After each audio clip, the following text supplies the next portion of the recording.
masusubukan ang aktingan ni na Ryan, Teddy, and MC. MC also from and the breadwinner is. Good luck, good luck. Ayan, silang tatlo ay uupo lamang. Napakadali. Base sa kanilang acting, kailangan yung hulaan kung sino ang totoong nakaupo sa yelo. Oh, nakapwesto na mga host natin. Yes, nakapwesto na mga aktor. Sabay-sabay na kayong uupo. In 3, 2, 1. Act lang to! Okay, tignan natin.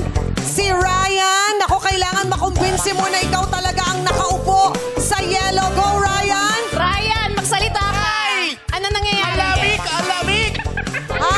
Alamig! Malamig talaga, Ryan? Malamig! Malamig! Sobrang lamig. Basa! Basa! Batsa! Ano mo po talaga, Ryan, madaya ka, tumatayo ka, kailangan mabasa yung mga... Oo. Ikaw, Teddy. Naku, kailangan mo i-convince sa mga batang riles. Ay, di ka! Naku, si MC maapekto na kanyang almuchaw. Hoy, hindi ah! Baka magsara. Lamig! Talaga ba? Simple acting lang, ah. Ang lamig-lamig!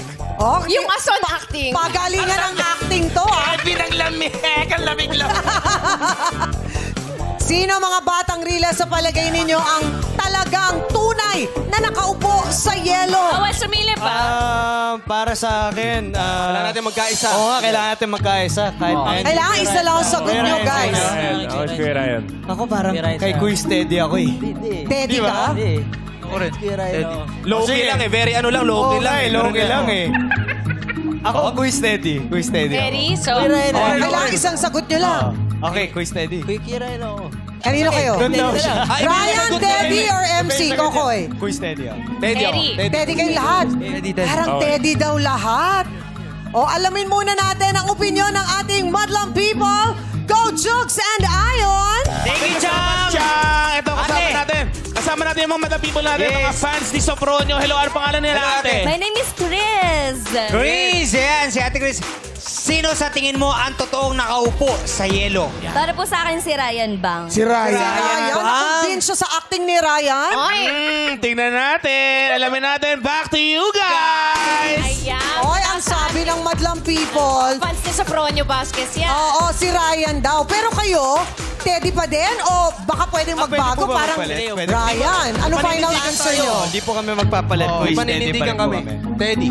Sure? Ikaw, parang hindi ka sure. Ako, Ryan pa rin ako. Ryan. May dalawang Ryan So dito. paano? Sino Kaya talaga tayo magkalaban eh. So dapat may final answer kayo. Sino talaga? Teddy. Teddy. Final answer. Teddy. Teddy daw. Ay, alamin na natin kung sino ang totoong nakaupo sa bloke ng yelo. Ryan, since ikaw ang pinili ng madla, ikaw ba? Ay! Grabe ang lamig! Sa sobrang lamig, pero act lang to. Uma-acting ka lang? Tingnan nga natin, ikaw ba? Ipakita mo nga. Ay! Nakaupo talaga pala siya sa Ay, wala. kahoy na upuan. Magician ka na.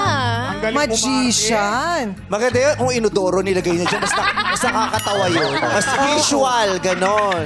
Walang dating yung blue na ano. Aklang to lang siya. O, sinong gusto niyong susunod nating i-reveal? Si MC ba o yung pinili niyong si Teddy? MC po muna. MC ang kasama. Para dulo si... May reveal. Oo. The breadwinner is MC. Okay. Saka parang bumababa po si Quiz Teddy. Ibig sabihin natutunaw yung yelo. Ay, ang galing. Di ba? Ang galing, Pwede. Ay, ang galing ng acting ni MC. Sige nga. Wow. Oh, Eto na, buti naman! Eto na, nakaupo ako sa bloke ng yelo.